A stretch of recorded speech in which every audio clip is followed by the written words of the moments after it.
Sir, I am Pilayo Joaquin Q. de la Cruz, second year base ECE. So ngayon sir, i-explain ko po yung NAND gates at NOR gates ko po.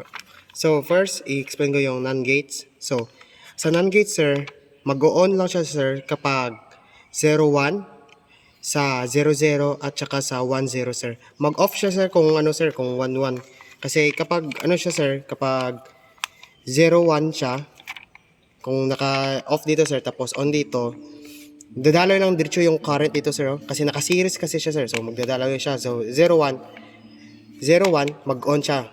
Tapos kung 10 sir, on dito sir, tapos off dito, babalik yung papunta dito yung current sir, pero mag-reverse bias siya sir kasi na-cut off man dito sir. So magbalik siya tapos mag-on yung LED. Tapos kung 00 sir, kung 11 sir, kung naka-on sir dalawa, kaya mag-off siya sir kasi yung current sir magdidiretso lang siya sa ground kasi walang sir nakapatuloy lang yung current. Tapos kung 00 sir, mag-on siya liwat sir kasi asan man yung pupunta yung current sir, dito naman sir. So next is yung papakita ko muna sir kung nag-on siya. So ito yung sir, yung 11 10 nag-on siya sir, 01 nag-on siya sir, tapos sa 00 nag-on siya sir. So next is sa NOR gates sir. Sa NOR gates, mag-on lang talaga siya sir kapag 00.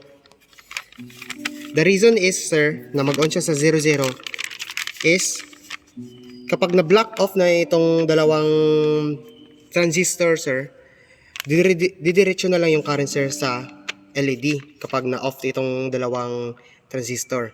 Kasi kung naka-01 siya sir, ganito yung mangyayari sa'yo. Papunta yung current dito kasi 0 man dito sir, tapos 1 dito. Papunta yung current kasi naka-parallel siya sir. Dadaloy pa rin siya sir. Tatalon lang yung current sir dito, tapos balik siya, papunta siya sa ground.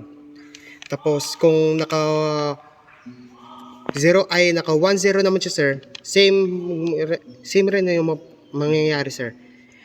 Dadaloy yung current dito, tapos magdadaan siya dito sir, tapos pupunta lang pa rin sa ground. So kaya hindi siya mag-on kung 01, 10 or 11. Mag-on lang siya sir kapag 00. So ipapakita natin kung mag-on siya talaga. Ito yung sir, 00 nag-on siya sir, 10 nag-off siya, 01 nag-off siya, at saka sa 11 po.